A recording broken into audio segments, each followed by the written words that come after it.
నమస్తే. నేను మీ హోస్ట్ అక్షర విహారి. ముందుగా అందరికీ హ్యాపీ ఉమెన్స్ డే. ప్రతి ఒక్కరిని సొసైటీ మొత్తాన్ని ఆదర్శవంత మార్గంలో నడిపిస్తున్న ఎందరో ఆదర్శమూర్తులు వాళ్ళందరికీ, అలాగే వాళ్ళని చూసి ఇన్స్పైర్ అవుతున్న మరెందరో ఉమెన్ అందరికీ హ్యాపీ ఉమెన్స్ డే.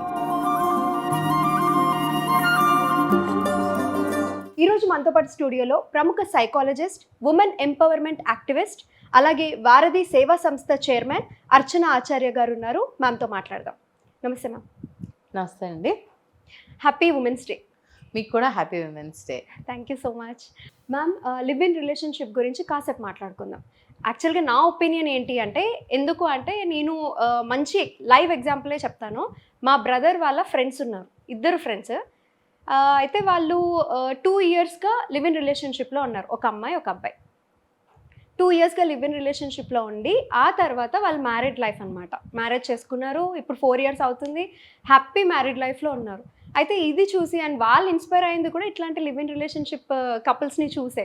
అయితే నా ఉద్దేశంలో అయితే లివ్ ఇన్ రిలేషన్షిప్ అసలు ఏం ప్రాబ్లం లేదు. ఇన్ఫ్యాక్ట్ నాకు మంచి ఒపీనియన్ ఉంది. ఓకే, ఒక మంచి పర్సన్ దొరికితే first live in relationship start చేయొచ్చు అన్నంత మంచి ఒపీనియన్ ఉంది.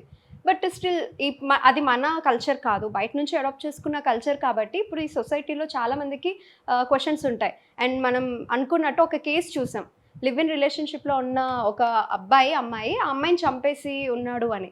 అయితే ఇట్లాంటి నెగిటివ్వి కాకుండా నేనైతే పాజిటివ్వి చాలా చూసా. అట్లా అందువల్ల లివ్ ఇన్ రిలేషన్షిప్ మీద చాలా మంచి ఒపీనియన్ ఉంది.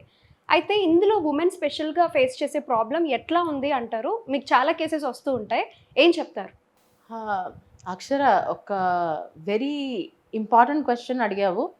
At the same time I want to ask you something. ఎందుకంటే నువ్వు రియల్ లైఫ్ ఎగ్జాంపుల్ కోట్ చేసావు కాబట్టి. Like okay fine, your brothers friends were in live in relationship and they married. ఎన్ని రోజులు అయిందమ్మా వాళ్ళు పెళ్లి చేసుకుని? How many months or years? వాళ్ళు మ్యారేజ్ చేసుకుని 4 years అవుతుంది. 4 years కంటే ముందు 2 years ఉన్నారు. 4 years కన్నా ముందు 2 years లివ్ ఇన్లో ఉన్నారు. Fine, very good. పెళ్ళైన తర్వాత 10 సంవత్సరాలు సంతోషంగా కలిసి ఉండి 11వ సంవత్సరాలు డివోర్స్కి వెళ్ళిన వాళ్ళు లేనంటావా? అంటే వాళ్ళు మ్యారేజ్ అయ్యింది కదా, మ్యారేజ్ అయిన తర్వాత పెళ్లి చేసుకుని 10 సంవత్సరాలు హ్యాపీగా కాపురం చేసి 11వ సంవత్సరం డివోర్స్ తీసుకున్న వాళ్ళు లేరా? ఉన్నారు. 40 సంవత్సరాలు దాకా హస్బెండ్తో హ్యాపీగా ఉండి తనకి 70 years వచ్చిన తర్వాత హస్బెండ్తో విడిపోదాము అని ఆలోచించే లేడీస్ కూడా ఉన్నారు. So it is not that మీరు లివ్ ఇన్ రిలేషన్షిప్లో ఉండగానే ఇద్దరి మధ్యన కంపాటబిలిటీ 100%గా మీకు తెలిసిపోతుంది. Then if you marry you will live happily ever after అన్నది as for me it's a myth. Okay. And కాసేపు మన కల్చర్ పక్క వాళ్ళ కల్చర్ పక్కకు పెడితే, ఇన్ ఎనీ కల్చర్ మ్యారేజ్ అంటే it's not about a culture. Every culture in this world has this thing called marriage. కాస్త ముందు కాస్త తర్వాత ఒక మ్యారేజ్, 2 marriages, బట్ మ్యారేజ్ అనే ఒక ప్యాక్ట్ అయితే ఉంది. Why do you think there is this pact called marriage? అసలు మ్యారేజ్, వివాహం అనే ఒక వ్యవస్థ అసలు ఎందుకుంది అంటావు? అంటే ఇప్పుడు ప్రపంచం అంతా మ్యారేజ్ అనే ఒక దాన్ని పాటిస్తున్నారు కదా, మరి పాటిస్తున్నారంటే దీనికి ఏదో ఒక ఇంపార్టెన్స్ ఉంటుంది కదా. లేకపోతే ఏదో ఒక కంట్రీ కానీ, ఏదో ఒక రిలీజియన్ కానీ, ఏదో ఒక కల్చర్ కానీ ఉండేది కదా where there is no marriage existing. ప్రతి కల్చరు, ప్రతి కంట్రీ, ప్రతి రిలీజియన్ మ్యారేజ్ అనే ఒక సిస్టమ్ పెట్టుకున్నాయి. వాళ్ళ పద్ధతుల్లో పెట్టుకున్నాయి, వాళ్ళ ప్రొసీజర్స్ డిఫరెంట్, కానీ పెట్టుకున్నారు. ఫ్యామిలీ అనే ఒక యూనిట్ ప్రతి కల్చర్లో ఉంది. మరి ఉన్నప్పుడు don't you think this marriage and family as a unit has some importance కదా? So now I will tell you, Indian కల్చరా కాదా అన్నది కాసేపు మనం పక్కకు పెడితే, అసలు why this marriage is so very important. Marriage gives you a feeling of belongingness. ఇది నాది అన్న ఒక పొజెసివ్నెస్. ఫర్ ఎగ్జాంపుల్, ఇప్పుడు మీ జ్యువెలరీ వేసుకున్నారు, ఇది షాప్లో అక్కడ డిస్ప్లేకి పెట్టి ఉంచారు. చాలామంది తీస్తారు, చూస్తారు, నచ్చితే కొనుక్కుంటారు, నచ్చకపోతే అక్కడ పెట్టేసి వెళ్ళిపోతారు. అట్లా ఎంతోమంది నచ్చక అక్కడ పెట్టేసి వెళ్ళిపోతేనే మీ దాకా వచ్చింది అది. అవునా? పెట్టి ఉండొచ్చు, పెట్టకపోయి ఉండొచ్చు. Maybe you might be the first one to see it, right? ఎంతోమంది దాని ముందు ట్రై చేసుకొని ఉంటారు, చెవులకు పెట్టుకొని లేదా బ్యాంగిల్స్ అయితే వేసుకుని, అబ్బాయి ఇది బాగాలేదురా బాబు అని పక్కన పెట్టేసి ఉంటారు, రైట్? మనం ఒకవేళ ఇది నాకు కావాలి అనిపించినప్పుడు ఏం చేస్తాం, మనం షాప్లో తీసుకుని అద్దంలో పెట్టుకుని సెల్ఫీ క్లిక్ చేసుకుని మళ్ళీ అక్కడ పెట్టరాము కదా. You will buy it and come. Why? నచ్చింది కాబట్టి. నచ్చింది కాబట్టి కాదు, I want them to belong to me. Okay, అది నాకు కావాలి. తెచ్చుకున్న తర్వాత will you give it to someone else? No no, అంటే ఇలా అన్లెస్ నీకు నచ్చకుండా పోతే తప్ప, ఆర్ వేసుకుని బోర్ కొడితే తప్ప కదా. నా you cannot treat a human being like a piece of jewellery. నాకు నచ్చట్లేదు, చాలా సంవత్సరాల నుంచి ఈ అబ్బాయితోనే ఉన్నాను లేదా ఈ అమ్మాయితోనే ఉన్నాను, బోర్ కొట్టేస్తోంది కాబట్టి పక్క వాళ్ళకి ఇచ్చేస్తాను అనలేము. Human relations are different from buying materialistic things. మనం పెళ్ళి ఎందుకు చేసుకుంటాం అసలు? టు బిలాంగ్, ఇది నాది అన్న ఒక ఫీలింగ్ కోసం. ఒక్కసారి పెళ్లి చేసుకున్న తర్వాత సకలమైన you have so many rights, హక్కులు వస్తాయి. లివ్ ఇన్ రిలేషన్షిప్లో you don't have those rights. Okay, you're staying with a boy in a living relationship, or you're staying with a girl in a live-in, you cannot question them on their movement కదా. అంటే నీతో living లో ఉన్నప్పుడు 100% commitment ఉంటుంది కదా ఇందులో. Only ఒకటి ఉంటుంది, నచ్చితే ఉందాం, లేదు అంటే మ్యూచువల్ గా అండర్స్టాండింగ్ తోటి వెళ్ళిపోదాం. ఇలా ఉంటుంది. యూ ట్రస్ట్ తెలుస్తుంది కదా, 24 hours ఇద్దరు కలిసే ఉంటారు ఒక ఇంట్లో. 24 hours కలిసి ఉండడం, పెళ్ళైన తర్వాత కూడా కలిసి ఉంటారు కదా. ఎట్లా తెలుస్తుంది దట్ ఈస్ కమిటెడ్? ఒకే ఇంట్లో ఉండి వైఫ్ అండ్ హస్బెండ్ అయ్యి ఉండి కొన్ని సంవత్సరాల పాటు హస్బెండ్ వేసే విధవేషాలను కానీ వైఫ్ వేసే విధవేషాలను కానీ పట్టుకోలేకుండా ఉండిపోయిన వాళ్ళు చాలా మంది ఉన్నారు. అంటే ఏం లేదు మ్యామ్, ఇక్కడ పెళ్ళైన తర్వాత ఒకవేళ డివోర్స్ అంటే అది ఒక రెడ్ ఫ్లాగ్ లాగా ఉంటుంది. పెళ్లి అయిన తర్వాత డివోర్స్ అనేది ఒక రెడ్ ఫ్లాగ్, ఒప్పుకుంటాను. బట్ లివ్ ఇన్ రిలేషన్షిప్ లో ఎక్కువ మటుకు వెళ్ళాలనుకునే వాళ్ళు they want to shun their responsibilities.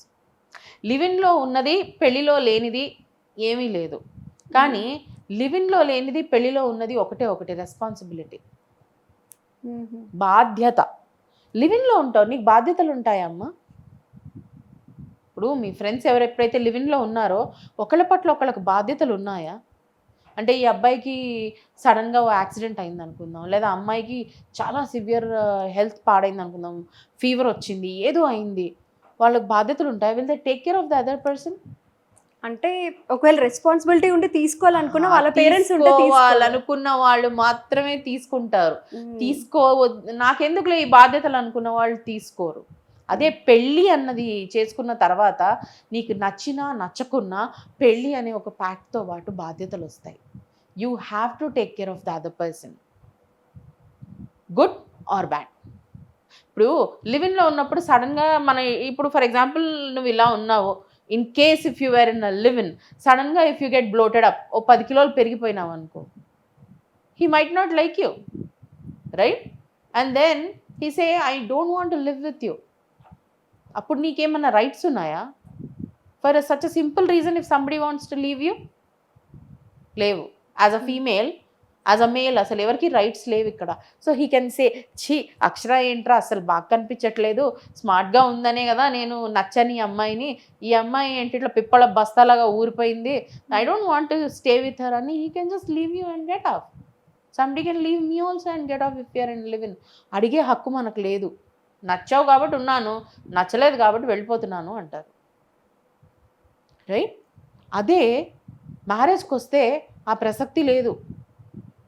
నిన్ను వదిలేసి వెళ్ళిపోతాను అనే ముందు ఫస్ట్ 1 సంవత్సరం పాటు ఆలోచిస్తారు వాళ్ళు, అంటే ఏంటి, అనకపోతే ఏంటి.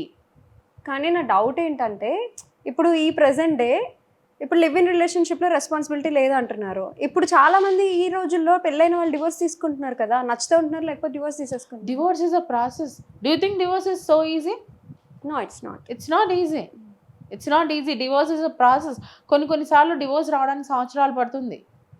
ఇద్దరు ఇవ్వాలనుకుంటే తప్ప, మ్యూచువల్ ఉంటే తప్ప.